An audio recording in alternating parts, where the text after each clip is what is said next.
Salut mes Nakamas, c'est le Doc, j'espère que vous allez bien. Bienvenue pour cette convention, la Geek & Chain, la 5e édition. Et j'ai été reçu absolument comme un roi avec un stand fantastique. Vous allez voir ça avec moi. Allez hop, c'est parti!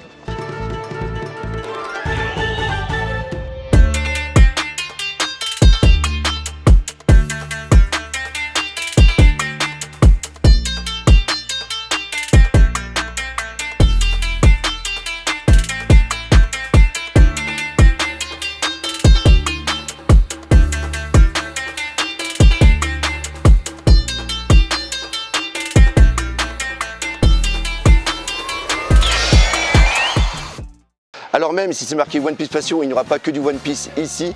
On a fait cette exposition sur 4 éléments. Premièrement, on a ici l'époque Recrea 2 avec Cobra. Alors toujours la même chose quand je fais les expositions, j'essaye d'amener pas mal de choses histoire de réveiller un tout petit peu les souvenirs.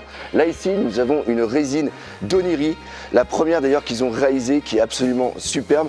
Et cette scène qui est assez emblématique, eh bien on la retrouve juste derrière sur cette planche. Comme vous pouvez voir ici, vous avez le robot, vous avez l'épée, vous avez les impacts du Psycho Gun que nous retrouvons justement juste là.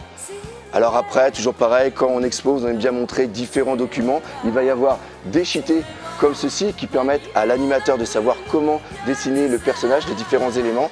Et juste en dessous, vous pouvez retrouver par exemple un cellulo. Après, vous avez des planches, vous avez toujours des cheatés, des cellulos, toujours la même chose, toujours un petit peu cette atmosphère qui va venir rappeler des souvenirs. Et ensuite, on se retrouve avec l'une des parties les plus emblématiques de Cobra, c'est tout simplement le Psycho Gun que vous pouvez voir juste là. C'est une réalisation qui a été entièrement faite à la main, qui a été modélisée et après imprimée en 3D à partir du document que vous voyez juste là. Et franchement, c'est quelque chose qui plaît énormément. Donc ça, c'était pour la partie Cobra. Maintenant, vu qu'on a vu un mec badass, est-ce qu'il existe quelqu'un de plus badass que Cobra? Eh bien oui, juste derrière moi, nous avons Hokuto no Ken qui est juste là, qui va rappeler de très bons souvenirs aux fans du Club Dorothée. Alors toujours pareil, nous avons les cheatés et une réalisation qui est absolument dingue. Venez voir juste là, ça a été réalisé par PNC de la Krusty Crew. C'est dingue. Le mec qui pulvérise carrément le manga, ça reprend vraiment le manga originel qui a été entièrement refait. Donc voilà, c'est toujours la petite chose que j'aime bien. Et cette partie-là, ça reprend vraiment l'anime qu'on a eu dans le Club Dorothée.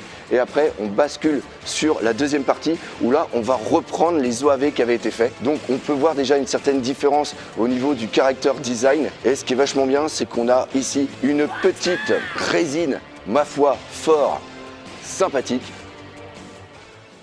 Donc, bien sûr, là, on était sur Ken, l'ancienne génération. Maintenant, on va passer sur du FMA.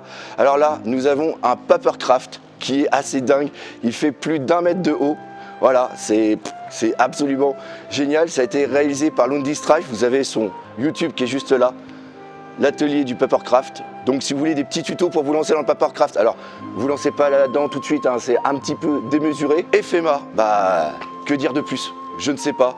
Toujours pareil, les cheatés, les Genga, du bonheur. Qui dit FMA dit résine de malade. Et là,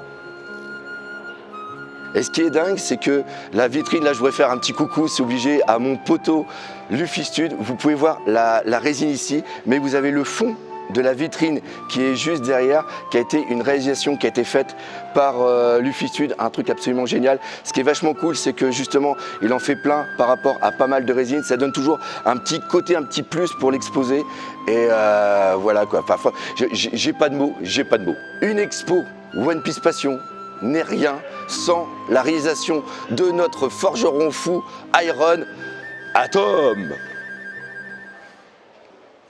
Alors oui, c'est marqué ici, n'hésitez pas à vous abonner. Hein. Donc, qu'est-ce qui nous a fait ce malade? Tout simplement, la lance. Voilà. Alors ça, c'est toujours cool parce qu'il y en a toujours plein qui viennent se prendre en photo comme ça. Ça, nouvelle photo de profil. Qui dit One Piece Passion dit obligatoirement One Piece, et on a fait un petit truc sur le film One Piece Gold, donc toujours la même chose, des petits cheatés, des Genga, mais surtout cette réalisation du pont réalisé par Jérôme qui, vous suivez mes conventions, avait réalisé le Pika, et là franchement, comme d'habitude, du bonheur. Donc ça, c'était cette exposition. Ça demande bien sûr beaucoup de taf et d'ailleurs gros merci à toute l'équipe. Mais cette exposition ne serait rien sans bien sûr vous qui venez la visiter. Et si vous n'avez pas pu venir, eh bien n'hésitez pas à vous déplacer dans d'autres conventions. Si vous avez aimé, n'hésitez pas à laisser des commentaires, partager, parlez autour de vous. Mais surtout, on n'oublie pas le principal, One Piece et la Geek and Shade, c'est la vie.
Bon le doc, viens, on se barre.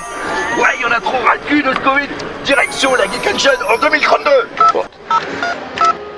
Allez, c'est parti. 88 miles à l'heure. Salut mes Nakama.